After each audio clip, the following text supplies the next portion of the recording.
नमस्कार, स्वागत है सभी भाई बहनों का हमारी आज की सच्ची खबरों में।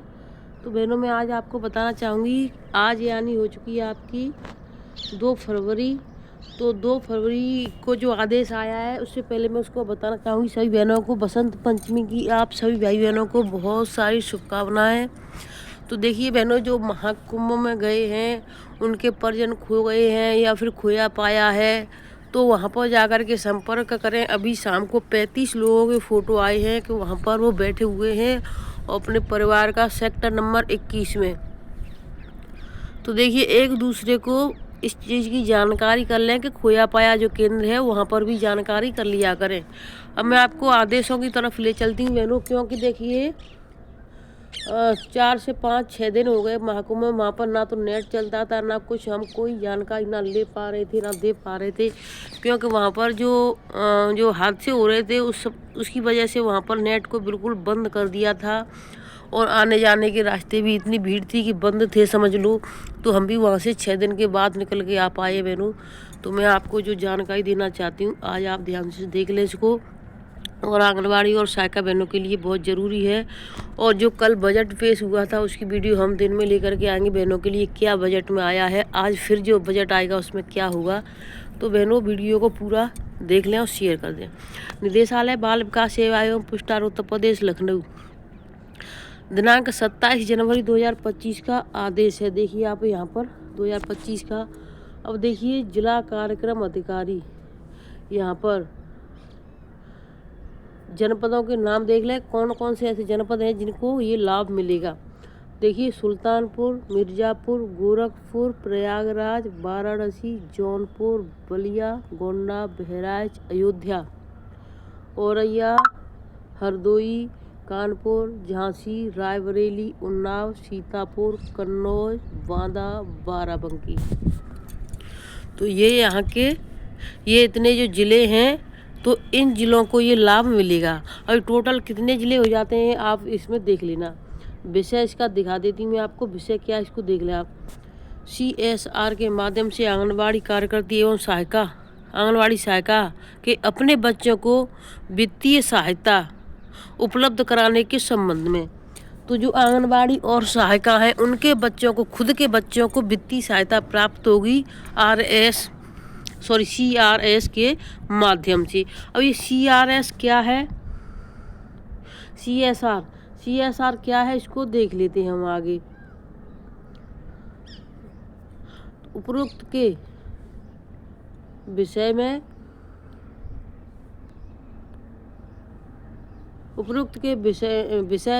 इस पत्र के साथ संलग्न है। इसका जो पेपर है वो कौन सा आपको भर के जमा करना है, उसको भी देख लें, वो भी हमारे पास है। तो देखिए, इसमें प्राउड हाउस के पत्र दिनांक 3/1/2025 का संदर्भ ग्रहण करें, जिसमें उनके द्वारा CSR के माध्यम से शैक्षिक प्रयोजन कार्यक्रम के अंतर्गत आंगनबाड़ी कार्यकर्ती एवं आंगनबाड़ी सहायिकाओं के अपने बच्चों को धनराशि रुपये 3,000 प्रति वर्ष वित्तीय सहायता दिए जाने का प्रस्ताव किया गया है। कितने मिलेंगे? 3,000 प्रति वर्ष। अब इसमें ऐसा क्या है, कैसे मिलेंगे? शैक्षणिक प्रयोजन कार्यक्रम को डायर इंडिया लिमिटेड संस्था की ओर से प्रायोजित किया जा रहा है। इस प्रयोजन का उद्देश्य आंगनबाड़ी कार्यकर्तियों आंगनबाड़ी सहायिकाओं के अपने बच्चों को, जो कक्षा 9 से 12 के विद्यार्थी हैं तथा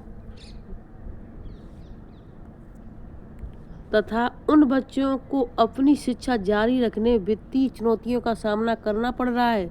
इसमें विद्यार्थियों की पात्रता का मापदंड निर्धारित किया गया है, जो कि निम्नवत है। यानी उसमें कौन कौन से ऐसे बच्चे हैं जिनको ये लाभ मिल सकता है, कौन कौन से ऐसे जिनको नहीं मिल सकता। तो पहला है विधवा आंगनबाड़ी कार्यकर्ती एवं सहायिकाओं के बच्चों के लिए, यानी आंगनबाड़ी या सहायिका विधवा है, उसके बच्चे कक्षा 9 से 12 में पढ़ते हैं, तो उनको ये लाभ मिलेगा, पहला। दूसरा है छात्राओं के लिए 25% आरक्षण, यानी ये छात्रा हैं उनके लिए 25% आरक्षण है।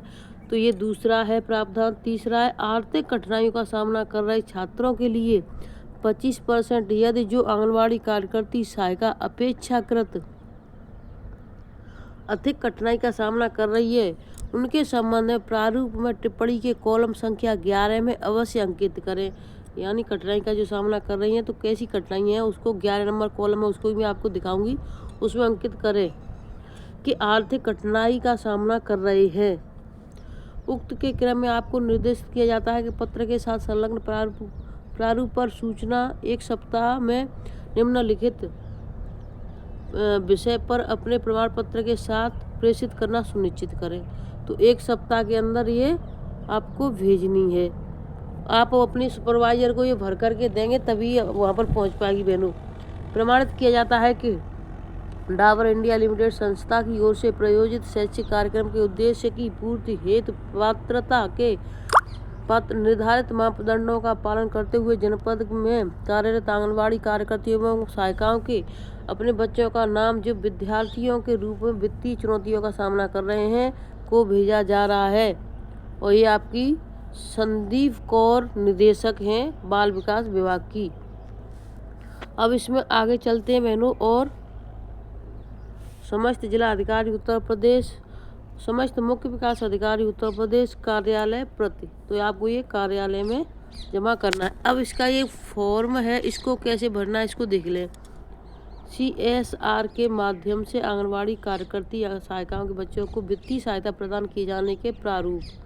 तो पहला आपको भरना है क्रम संख्या, दूसरा विद्यार्थी का नाम भरना है, विद्यार्थी की आयु कितनी है, क्योंकि कक्षा 9 से और 12 के हैं तो 11 12 तो 15 से ऊपर ही होगी सबकी।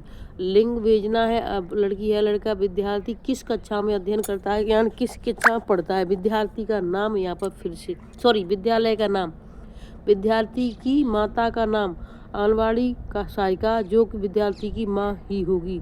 यानी आप आंगनवाड़ी हैं या सहायिका हैं जो हैं तो विद्यार्थी की माँ हो, ऐसा ना हो कि आप बुआ लग रही हैं, चाची लग रही हैं, ताई लग रही हैं, आंगनवाड़ी हैं, तो ऐसा नहीं, सिर्फ माँ ही भरेगी इसमें। ठीक है। पदनाम आंगनवाड़ी है या सहायिका है। आंगनवाड़ी कार्यकर्ती की तैनाती केंद्र का नाम, यानी आपकी तैनाती किस गांव में है, केंद्र का नाम लिखना है आपको फर्स्ट सेकंड।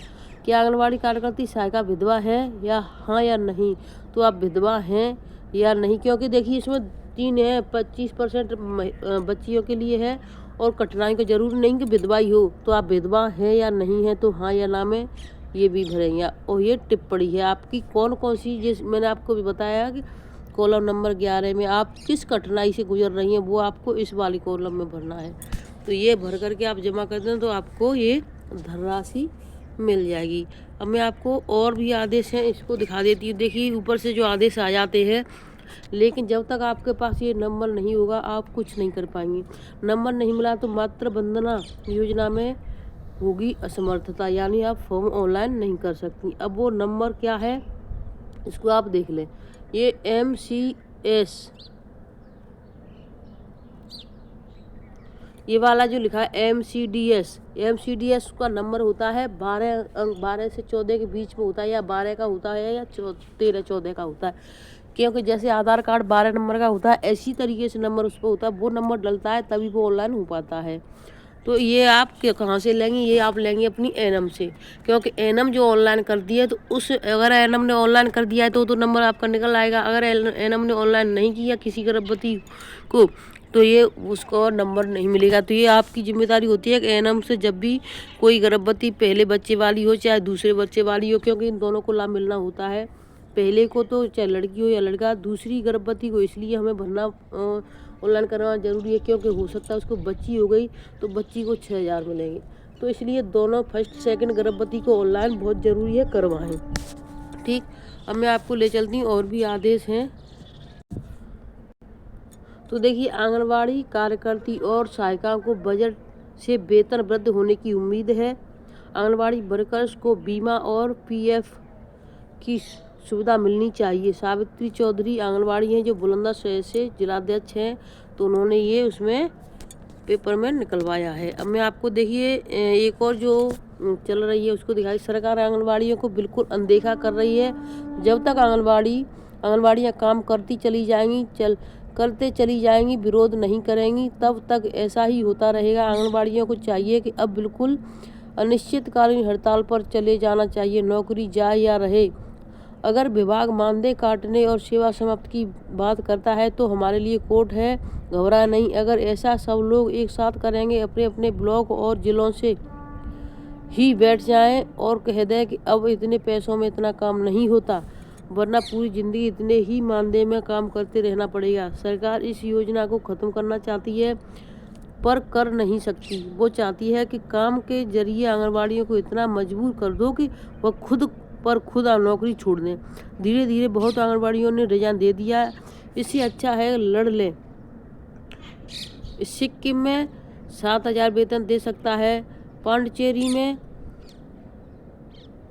52,000। देखिए 5,000, यानी इसमें देखिए इसमें क्या लिखा हुआ है, इतना तो नहीं मिल रहा है आंगनबाड़ियों को। यहाँ पर 70,000 लिखा है, यहाँ पर 52,000। तो ये दूसरी यानी आंगनबाड़ियों को नहीं, दूसरे उनको मिल रहा है। सिक्किम में 70,000 वेतन दे सकता है, पांडिचेरी में 52,000 वेतन दे सकता है, वह भी भारत में ही है। लोग कहते हैं कि यहाँ की आंगनबाड़ियाँ 9 से 5 ड्यूटी करती हैं। अगर हमें 70 मिलने लगेगा तो हम तो और 1 घंटा फालतू करेंगे।